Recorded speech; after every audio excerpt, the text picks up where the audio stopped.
Hello, this is the You Never Know Matt Show. It's a vlog. So I was listening to Dan Bilzerian being interviewed by Brian Rose on the London Real podcast. So Dan Bilzerian is a very rich man. He happens to have something of a harem of women, and he has a life that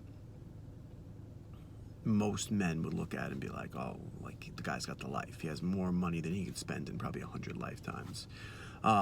He attracts some of the most attractive women on the earth.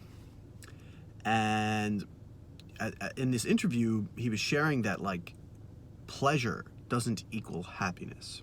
So you might look at people and be like, oh, I wish I had that lifestyle. If I had that lifestyle, I'd be happy.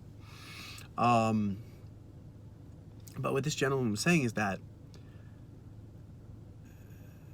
basically that's just his life now, and he's at the top, and he also lives on like an island, like a beautiful island, or spends most of his time there, and that's just his life. And he was saying that there's still a craving for more, but he's at the top. He's as high as he can go, and he still has the craving for more. So he continually has to try to feed it by getting more money and getting more women, so to speak. So he was like, count your blessings, because when you get to the top, you're still going to want more, but there might not be any more. So his whole point was there's costs and benefits to everything.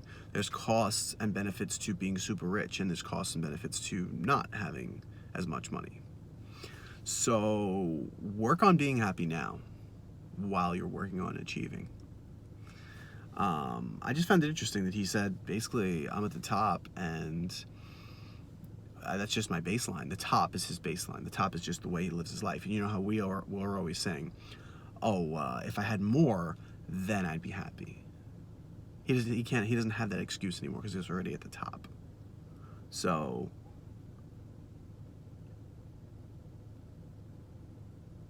what do you do? What do you do then, right? So I just thought that was an interesting idea, is that pleasure does not equal happiness. Tony Robbins talks about it a lot, about how growth is happiness. When you grow, when you progress, that's how you become happy. So that's the You Never Know Matt Show.